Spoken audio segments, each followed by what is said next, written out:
ఉద్దంగా చేతులెట్టుకుని తెల్లబట్టలు వేసేసుకుని బయట వేసేసుకుని, అరే చికెన్ చూడు సుబ్బారావు గారు వచ్చారు, అరే చట్నీ చూడు గ్లాసు మార్చరా.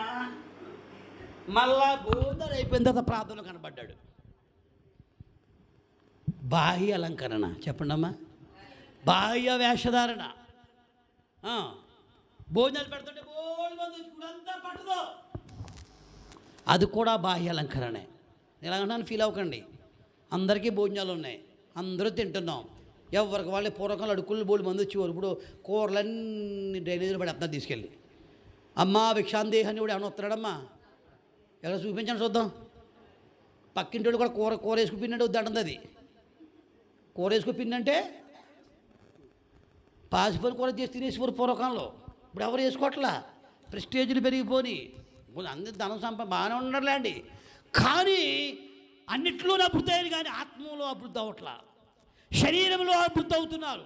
శరీరం మీద కోరికలు ఉన్నాయి, శరీరం మీద తలంపులు ఉన్నాయి.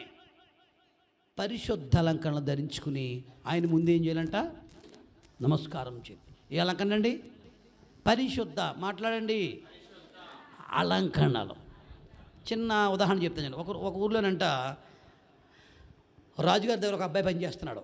అబ్బాయికి పెళ్లి కుదిరింది, పెళ్ళికి రాలేదంట. తర్వాత ఆ అబ్బాయి నౌకరు భార్యను తీసుకుని రాజుగారి దగ్గరికి వచ్చాడంట. రాజుగారు ప్రేమతో ప్రేమించి మంచి ఉంగరం ఇచ్చాడంట. ఉంగరం ఏంటమ్మా, మాట్లాడినామోయ్. ఉంగరం బాగుంటుందా, బాక్స్ బాగుంటుందా? బాక్సే బాగుంటుంది, బాక్సే బాగుంటుంది, చాలా అందంగా ఉంటుంది.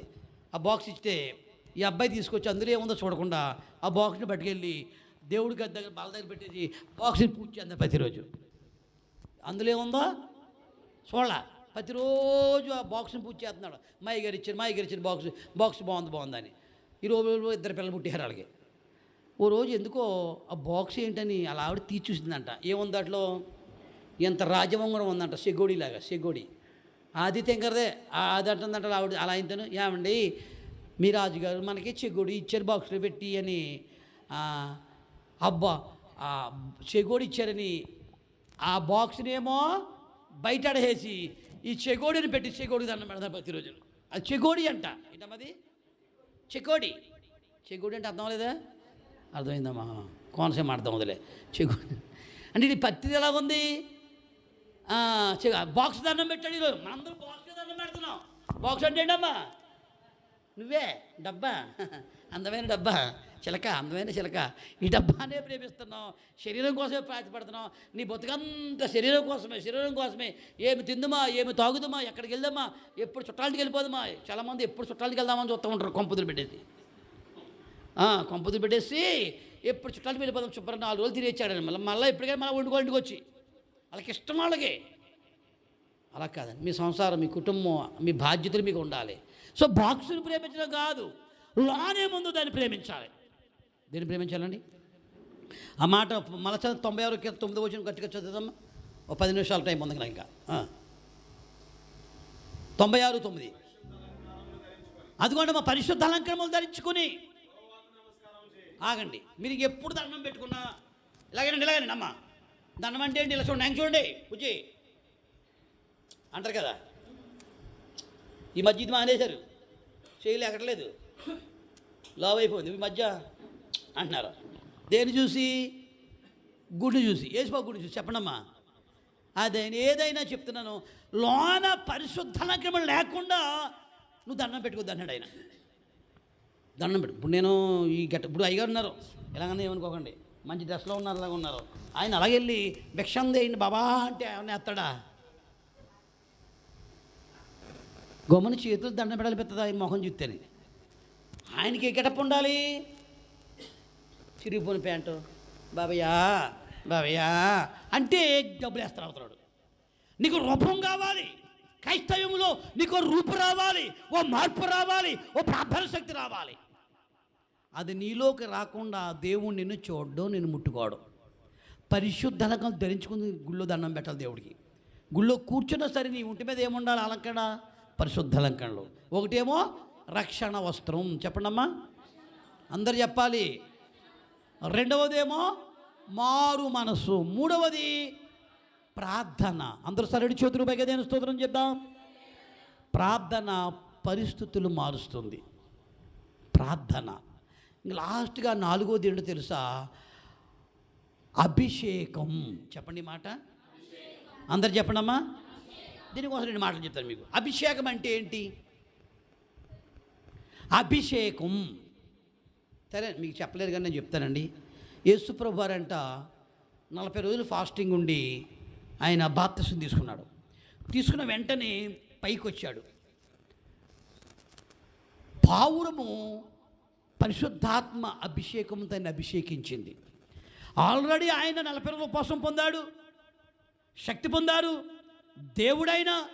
కానీ పావురం ఏం చేసింది? వచ్చి అభిషేకం అంటే ఒక పవర్. ఏంటమ్మది? పవర్. ఉదాహరణ, మీ లైన్లో స్ట్రీట్ లైన్లు వెలగట్లేదు, కొద్దిగా వెలుగుతున్నాయి. మీరు కంప్లైంట్ ఇస్తే ఏమి వేస్తాడు? అక్కడ ట్రాన్స్ఫర్ వేస్తాడు. చెప్పండమ్మా. ఎప్పుడైతే ట్రాన్స్ఫర్ వేస్తాడో ఏం వెలుగుతాయి? బాగానే అర్థమైందమ్మా.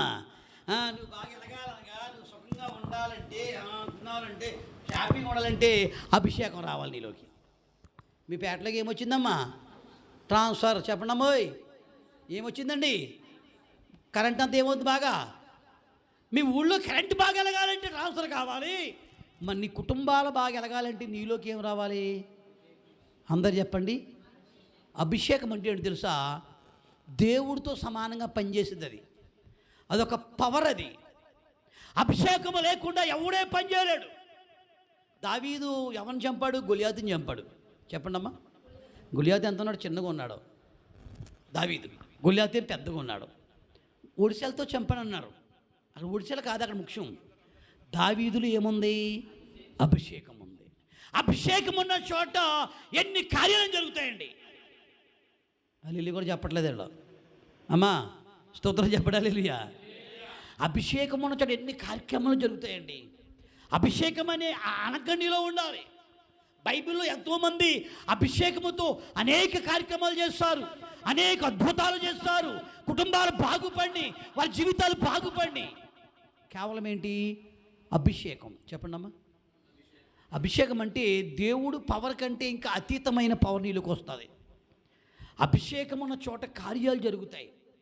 ఏమండి? సంసోను ఎంతో బలశాలి. అతని మీద ఏముంది? అమ్మ చెప్పండి తల్లి. అభిషేకం ఆయన మీద ఉంది. మన మీద అభిషేకం ఉంటే నువ్వు ఎక్కడికి వెళ్ళినా నువ్వు బలపరచబడతావు. అభిషేకం ఉంటే అరణ్యములో ఉన్న దేవుడిని నడిపిస్తాడు. అభిషేకం ఉన్న చోట అద్భుత కార్యాలు జరుగుతాయి. సంఘమంతా కూడా ఈ ఆత్మలంకరణలో ఏంటండి? ఆత్మలంకరణ మనకు కలిగి ఉండాలి. మొట్టమొదటిది చెప్పండమ్మా, అందరూ మాట్లాడి నోరిప్పండి. రక్షణ. అందరు చెప్పండమ్మా. రెండవది మారాలి. ఏం చేయాలండి? నేను ఎప్పుడోసారి చెప్పాను, గుర్తుందా? దశం భాగాలు తీయమని. గుర్తులేదమ్మా? చెప్పేనా? తీస్తున్నారా? చెప్పాను, తీస్తున్నారా? చెప్పండి. మార్పు రావాలండి. మార్పు అంటే నీ ఇంటికాడ నువ్వు జుట్టు కట్ చేసుకుని స్టైల్గా ఉండటం కాదండి. సంఘములో మార్పు రావాలి, దేవుడి దృష్టిలో మార్పు రావాలి, పరిచర్యలో మార్పు రావాలి, ప్రార్థనలో మార్పు రావాలి, నువ్వు వేసే కానుకలో మార్పు రావాలి. ఎప్పుడు ఆ 10 కాగితమే. చెప్పండమ్మా. ఎప్పుడు ఒకసారి చెప్పాను, గుర్తుందా మీకు? ఏం చెప్పాను? ఒకసారి మళ్ళా చెప్పనా? ఒకసారి చెప్తాను. ఒకసారి 2 చేతుల పైకి దేవుని స్తోత్రం చెప్పండి. ఒకసారి అంట కాగితాలన్నీ మీటింగ్ పెట్టుకున్నాయంట. ఏ కాగితాలు? నోటు కాగితాలు. బాబు నాయన వినండి. పెద్ద కాగితం ఏది? త్వరగా చెప్పండి. 500 కాగితం. అది లేచి అన్నదంట, ప్రభునందు దేవుని పెట్టి మీకు అందరికీ వందనాలు, నేను 500 కాగితాన్ని నేను పెద్ద జోబుల్లో ఉంటానని చెప్పిందని సాక్ష్యం అది. తర్వాత కాగితం ఎంత చెప్పండి రా బాబా? 200 కాగితం. 200 కాగితం ఉన్నదంట, ప్రభునందు ప్రియ దేవుని పెట్టి మీ అందరికీ వందనాలు, నాకు కూడా పెద్ద సాక్ష్యం ఉంది,